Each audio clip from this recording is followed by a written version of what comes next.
Capítulo 1. Por que foi permitido o pecado? Deus é amor. Sua natureza, sua lei são amor. Assim sempre foi, assim sempre será. O alto e o sublime, que habita na eternidade, cujos caminhos são eternos, não muda. Nele não há mudança, nem sombra de variação. Toda manifestação de poder criador é uma expressão de amor infinito. A soberania de Deus compreende a plenitude de bênçãos a todos os seres criados. Diz o salmista: Forte é a tua mão, e elevada a tua destra. Justiça e juízo são a base de teu trono. Misericórdia e verdade vão adiante do teu rosto. Bem-aventurado o povo que conhece o som festivo. Andará, ó Senhor, na luz da tua face. Em teu nome se alegrará todo dia, e na tua justiça se exaltará. Pois tu és a glória da sua força, porque o Senhor é a nossa defesa, e o Santo de Israel o nosso Rei. A história do grande conflito entre o bem e o mal, desde o tempo em que a princípio se iniciou no céu até a derrocada final da rebelião e extirpação total do pecado, é também uma demonstração do imutável amor de Deus. O soberano do universo não estava só em sua obra de beneficência. Tinha um companheiro, um cooperador que poderia apreciar seus propósitos e participar de sua alegria ao dar felicidade aos seres criados. No princípio era o Verbo, e o Verbo estava com Deus, e o Verbo era Deus. Ele estava no princípio com Deus. Cristo, o Verbo, o unigênito de Deus, era um com o eterno Pai. Um em natureza, caráter, propósito, o único ser que poderia penetrar em todos os conselhos e propósitos de Deus. O seu nome será Maravilhoso, Conselheiro, Deus Forte, Pai da Eternidade, Príncipe da Paz. Suas saídas são desde os tempos antigos, desde os dias da eternidade. E o Filho de Deus declara a respeito de si mesmo: O Senhor me possuiu no princípio de seus caminhos, e antes de suas obras mais antigas. Quando compunha os fundamentos da terra, então eu estava com ele, e era seu aluno, e era cada dia as suas delícias, folgando perante ele em todo o tempo. O Pai operou por seu Filho na criação de todos os seres celestiais. Nele foram criadas todas as coisas, sejam tronos, sejam dominações, sejam principados, sejam potestades. Tudo foi criado por ele e para ele.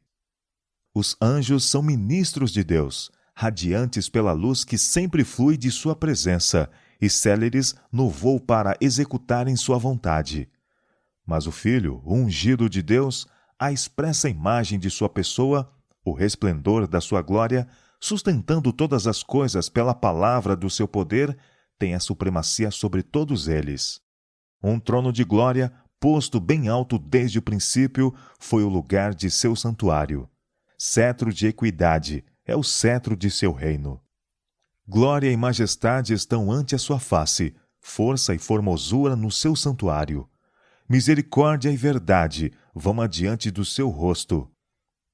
Sendo a lei do amor o fundamento do governo de Deus, a felicidade de todos os seres inteligentes depende da perfeita harmonia com seus grandes princípios de justiça. Deus deseja de todas as suas criaturas o serviço de amor, serviço que brote de uma apreciação de seu caráter.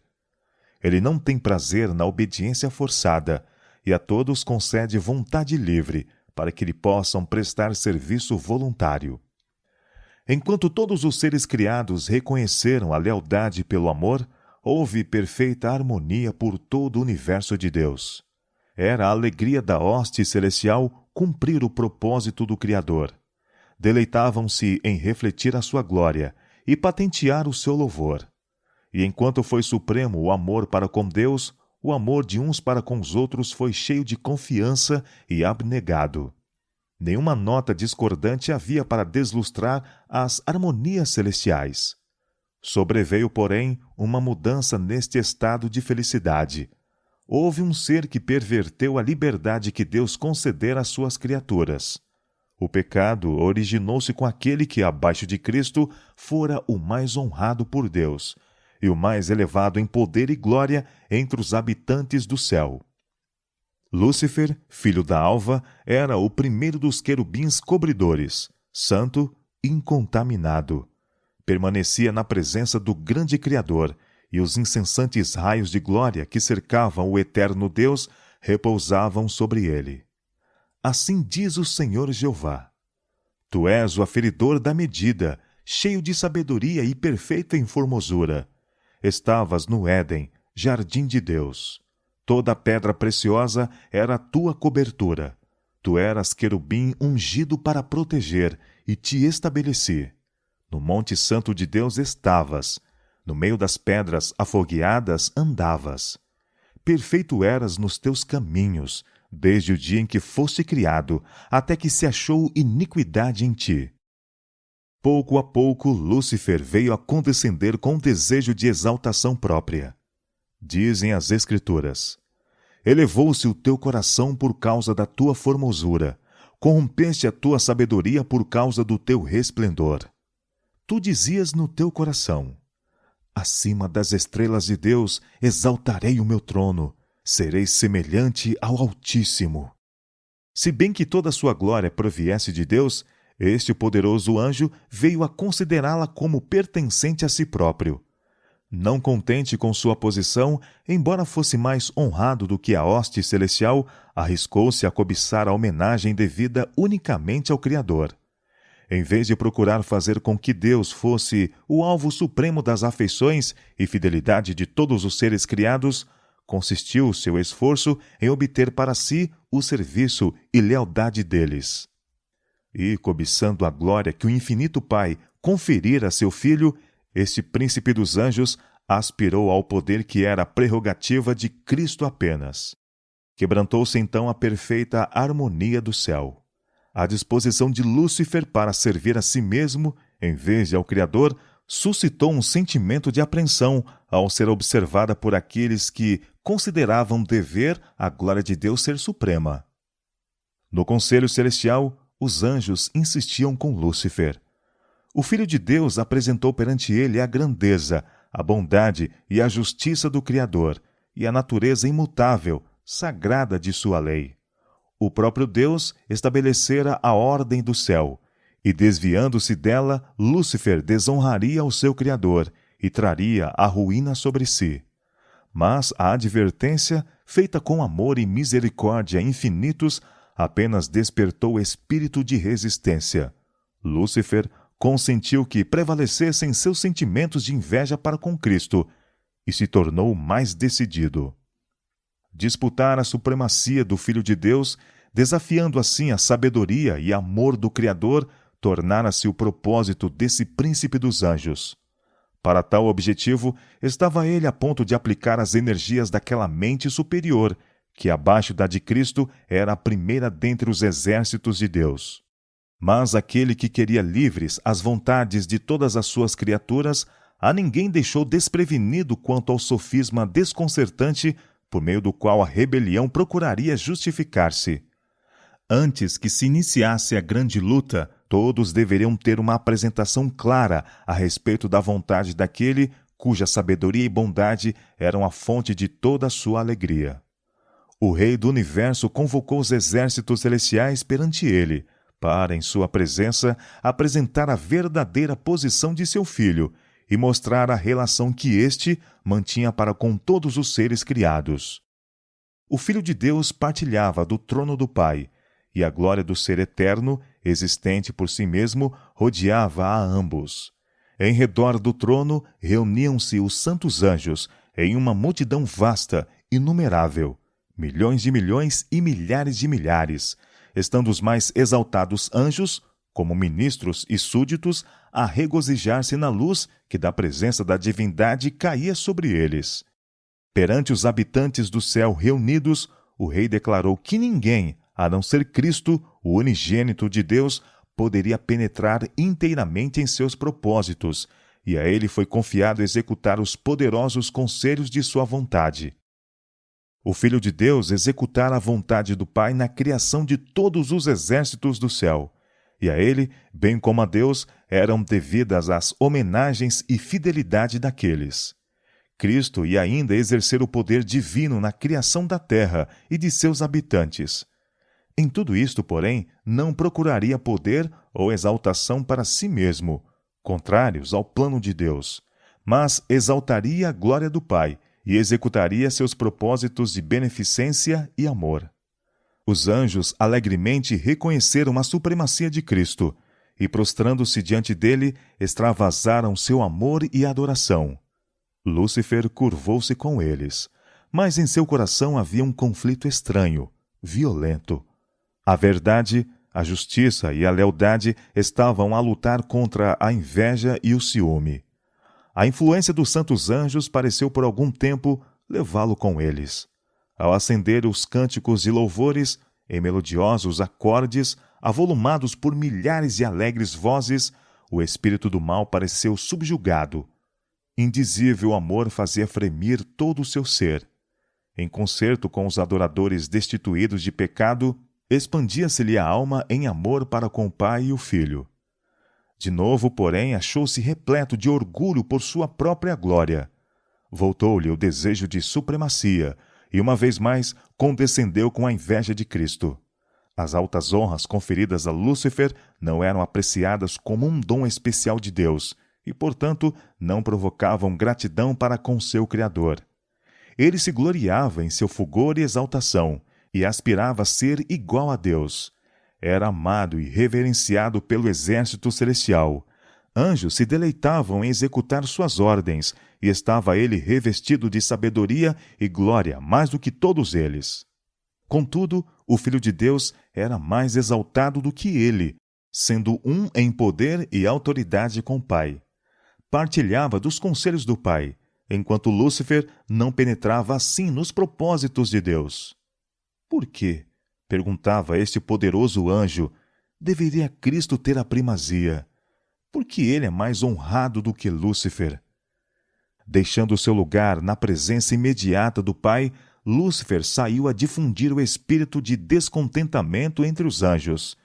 Ele agia em misterioso segredo e durante algum tempo escondeu seu propósito real sob uma aparência de reverência para com Deus.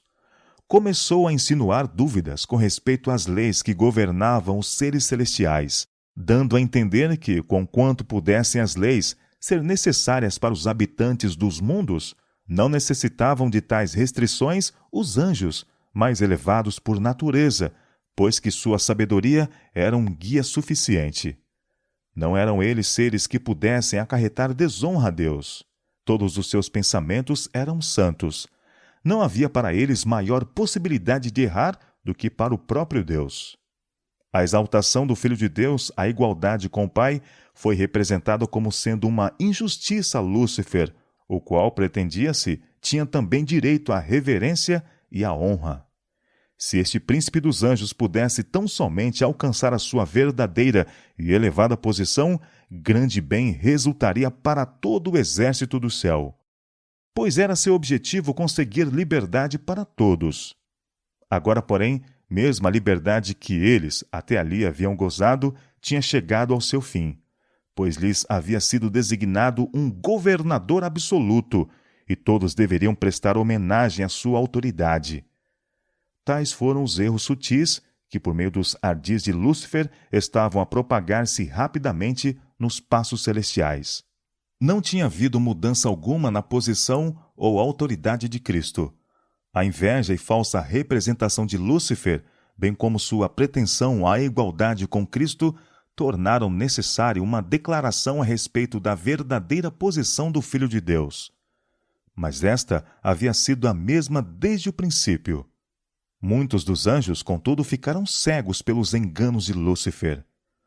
Tirando vantagem da amável e leal confiança nele depositada pelos seres santos que estavam sob suas ordens, com tal arte infiltraram em suas mentes a sua própria desconfiança e descontentamento, que sua participação não foi percebida.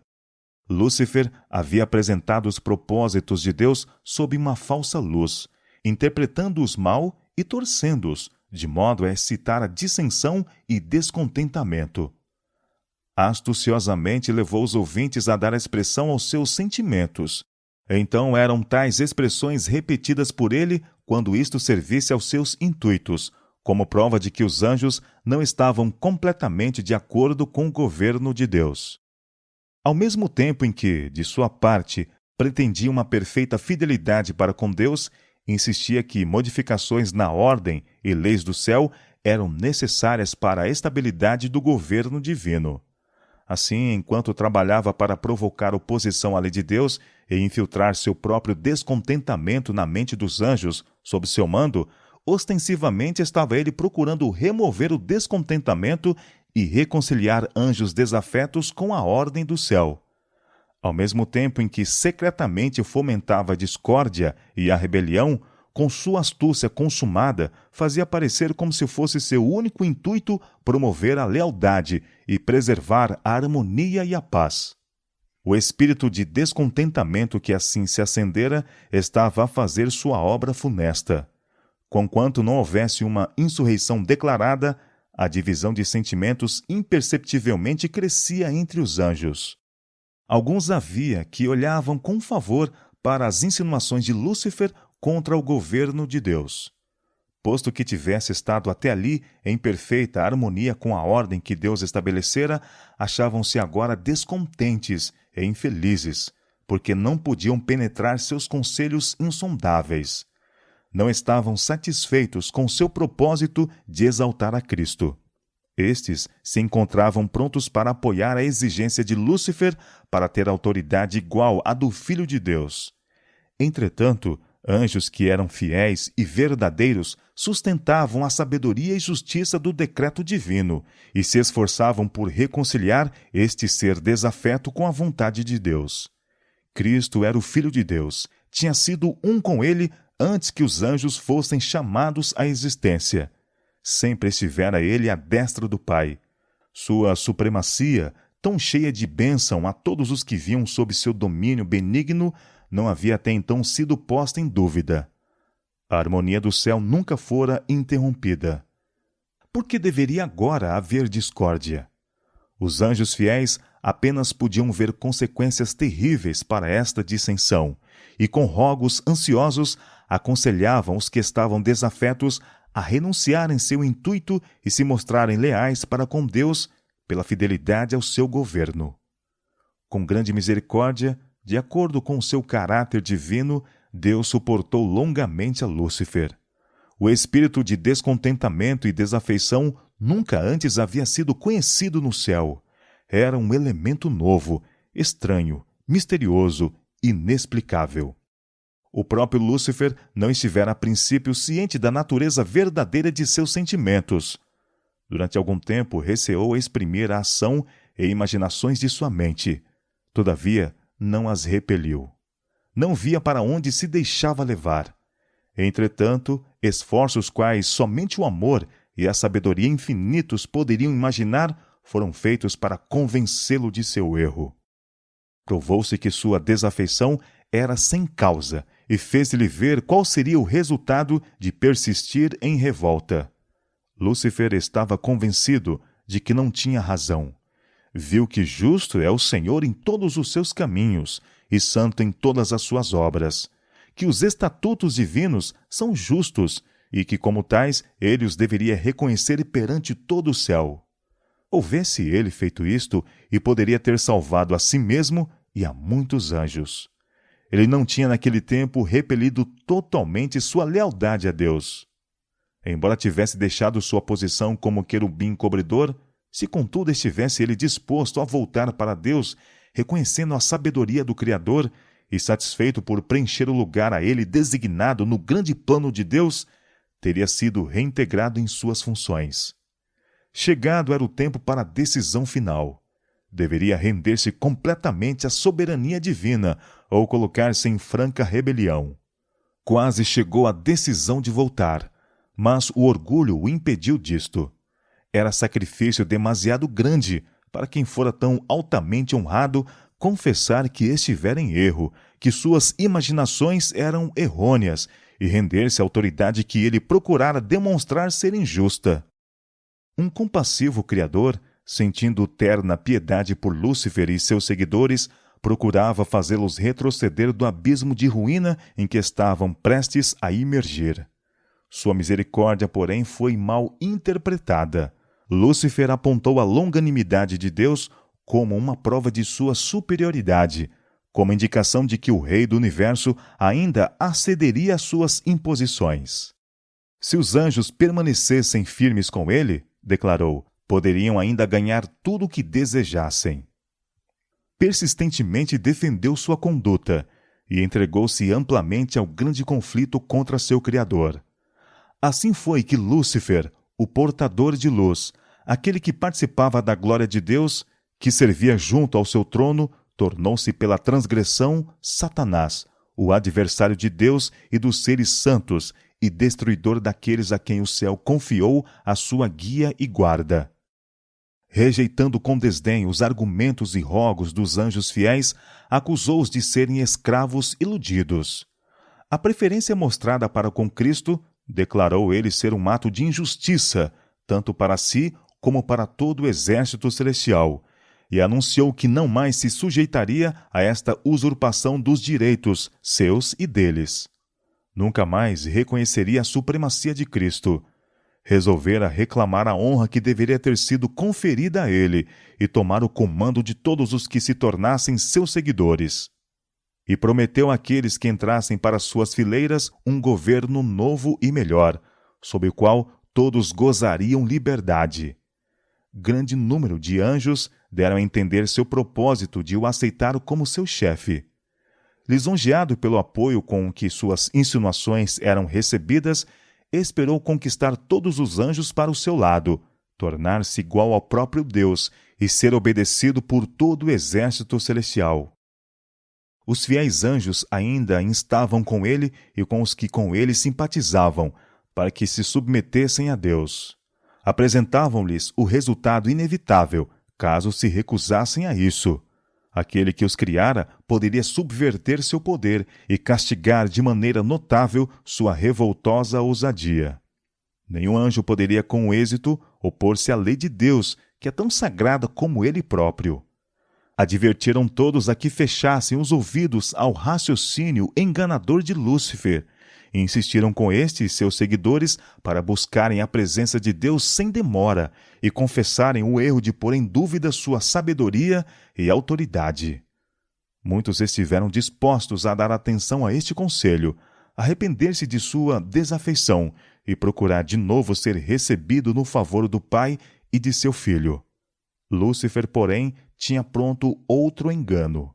O grande rebelde declarou então que os anjos que com ele se uniram tinham ido muito longe para voltarem, que ele conhecia a lei divina e sabia que Deus não perdoaria.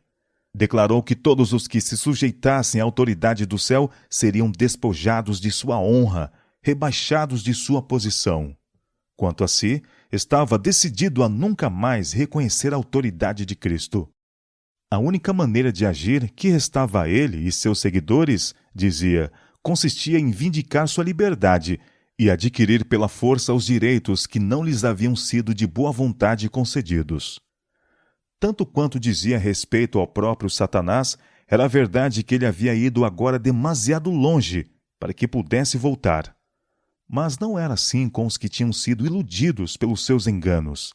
Para estes, os conselhos e rogos dos anjos fiéis abriram uma porta de esperança, e se houvessem eles atendido à advertência, poderiam ter sido arrancados das ciladas de Satanás.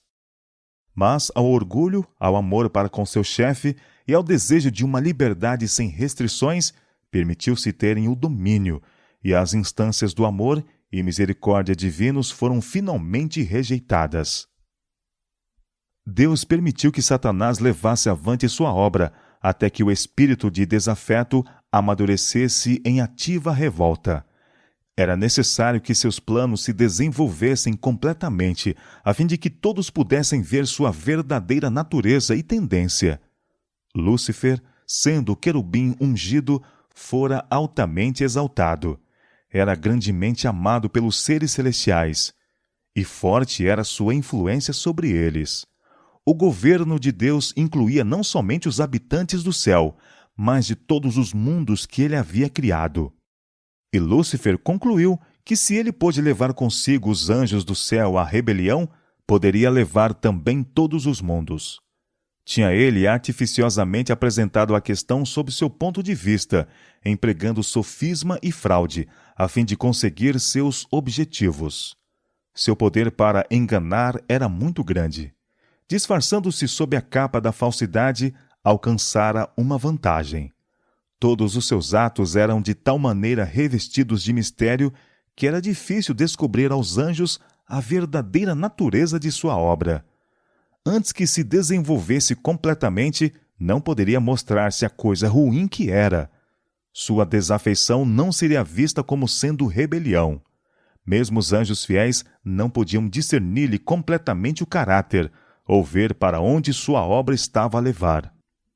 Lúcifer havia a princípio dirigido suas tentações de tal maneira que ele próprio não pareceu achar-se comprometido. Os anjos, que ele não pôde trazer completamente para o seu lado, acusou-os de indiferença aos interesses dos seres celestiais. Da mesma obra que ele próprio estava a fazer, acusou os anjos fiéis. Consistia sua astúcia em perturbar com argumentos sutis, referentes aos propósitos de Deus. Tudo o que era simples, ele envolvia em mistério, e por meio de artificiosa perversão, lançava dúvida sobre as mais claras declarações de Jeová. E sua elevada posição, tão intimamente ligada com o governo divino, dava maior força às suas representações. Deus apenas podia empregar meios que fossem coerentes com a verdade e justiça. Satanás podia usar o que Deus não podia, a lisonja e o engano. Procurara falsificar a palavra de Deus e, de maneira errônea, figurara seu plano de governo, pretendendo que Deus não era justo ao impor leis aos anjos, que, exigindo submissão e obediência de suas criaturas, estava simplesmente a procurar a exaltação de si mesmo. Era, portanto, necessário demonstrar perante os habitantes do céu e de todos os mundos que o governo de Deus é justo, que sua lei é perfeita. Satanás fizera com que parecesse estar ele procurando promover o bem do universo. O verdadeiro caráter do usurpador e seu objetivo real devem ser compreendidos por todos. Ele deve ter tempo para manifestar-se pelas suas obras iníquas. A discórdia que sua conduta determinara no céu, Satanás lançara sobre o governo de Deus. Todo o mal declarou ele ser o resultado da administração divina. Alegava que era seu objetivo aperfeiçoar os estatutos de Jeová. Conseguintemente, permitiu Deus que ele demonstrasse a natureza de suas pretensões, a fim de mostrar o efeito de suas propostas mudanças na lei divina. A sua própria obra o deve condenar. Satanás pretendera desde o princípio que não estava em rebelião. O universo todo deve ver o enganador desmascarado. Mesmo quando foi expulso do céu, a sabedoria infinita não destruiu Satanás. Visto que unicamente o serviço de amor pode ser aceito por Deus, a fidelidade de suas criaturas deve repousar em uma convicção de sua justiça e benevolência.